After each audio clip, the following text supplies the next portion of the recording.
Welcome to Second Listen Saturday on the Parenting Roundabout podcast, where we share some fun moments from a past episode for your weekend listening pleasure.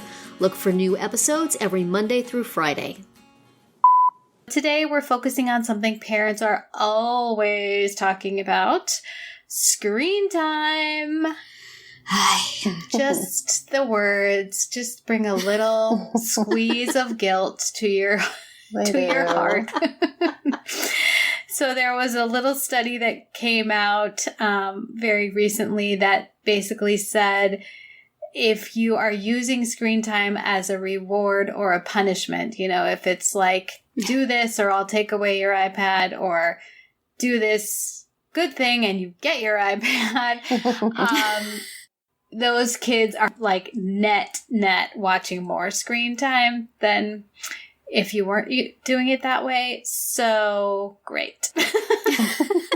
I don't know. I mean, my son is 13 and it's a constant struggle. The other day he had a pretty late hockey practice and he came home, and on the way home I was like, you got to just take a shower and then get right into bed. Don't be watching videos. Don't be on your computer. It's just hurry up. And so, of course, I go upstairs like half an hour later, and he's in front of the computer. So I snatched away his phone and his iPad. He's like, but mom, I was just turning off the computer. Do you want me to go to bed with the computer turned on? I was just shutting it down. And I'm like, I don't care. I kind of lost it. And the next morning I said, it wasn't because you were on it it wasn't because you were shutting it down. It was because you were in front of it half an hour after you went upstairs, and you should have. Yeah. So anyway, but it's like my only tool, it's the only thing that he cares about. That is hard. I don't know what else to do, The problem I have with the limiting of screen time as a incentive or a punishment at this particular time, I mean, my kids are young adults, but if there is one person in our house who is likely to be on the screen when they should not be, we know who it is. It's me. If there's one person who said, I have to go do something very important, and then is found looking at things on Facebook, it's me. So, if somebody has a phone at the dinner table, it's me. So, I, have trouble casting stones in this particular issue. It would be so much easier if I were, only read books and believed in getting outside and doing things. And my kids were, yes. And we're not on the couch with a blanket over me, working on my computer with my phone by my side while watching TV on, not uncommonly. So, I have no moral high ground to stand on for this issue. But I do, on the one hand, parenting-wise, if there's something that your kid loves, you can't just ignore that tool. You have to use it. I don't care what people in magazines or on the internet say. That's, that's what you have to do. That's the only thing that's going to work. It's really the only thing that the other day, my husband was having a meltdown and he actually threatened to take away the hamster. But every one of us knew that was never happening. So could you say, yes, excellent, please. Go, do that, co-sign. Yeah, so, there's not much else, because things like the activities that he's involved in, we want him to be involved in those things, and also their team or group activities, and so that punishes the team and the group if you punish your child by taking it away. Yeah.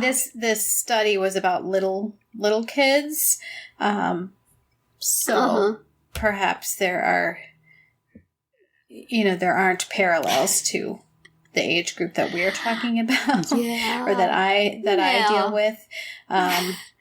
It makes sense. There was something I saw on Twitter, and they also mentioned it on the Bobby Bones podcast, that there was some girl who called the police on her dad because he took away her phone.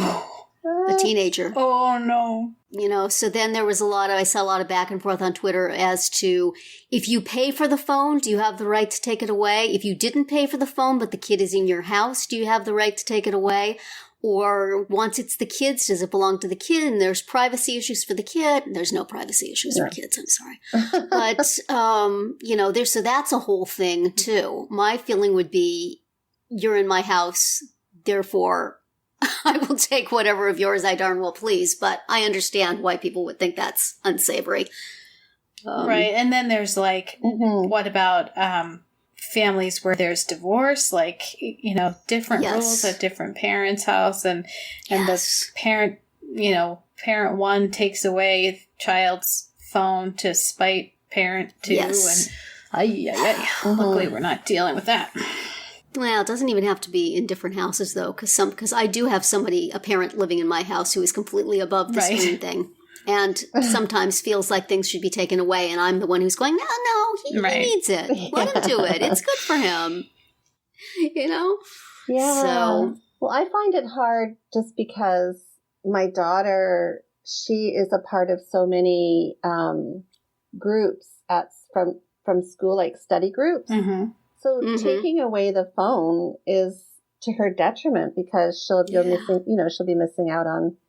I mean, they basically have a study group set up for every class, and she uses her phone every night to communicate and to do her, to help her with her homework and such. So I just feel like it's such an integral part of her world. So it's not just mindless, right?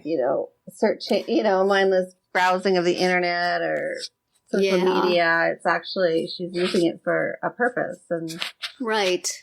So I have a hard time, but we tried it with my son for a while. It worked when he was younger, but when he got older, it never worked. But I do notice though that she does she uses that time tracking on her phone to tell her how much time she's on social media.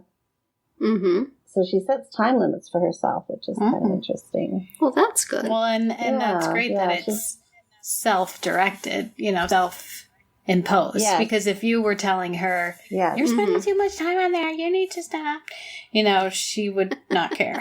No. Right. No. She cares. For her now, her vice, her, what do you call it? Her, I don't know, the thing that motivates her is money.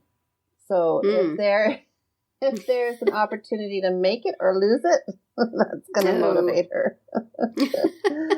So, my son, I don't know, like your kids, Terry, he's older and doing his own thing. So I do. I mean, my son, when he's not working, is usually in his room doing something on his phone. And I think he's downloading pictures of cars or keys or car parts.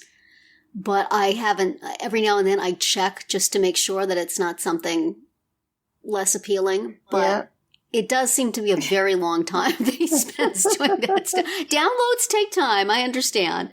So I do worry sometimes and feel like, is it, I've occasionally gone and looked on his phone and my husband has thought that was terrible.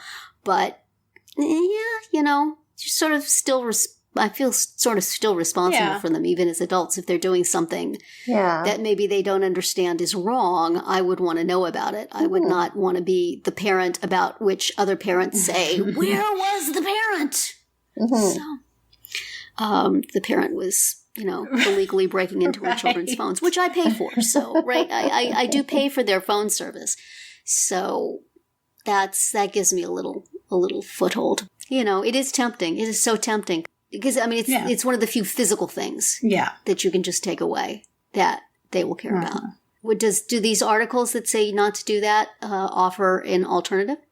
Well, no, they weren't offering. They were just, of course they were just saying just something to think about. If you're using it as a reward, like we only use the iPad on the weekend or whatever, then then on the weekends they're going to binge, basically, is what they're talking about. So some Skid Row alley with their iPads hooked up. Yes.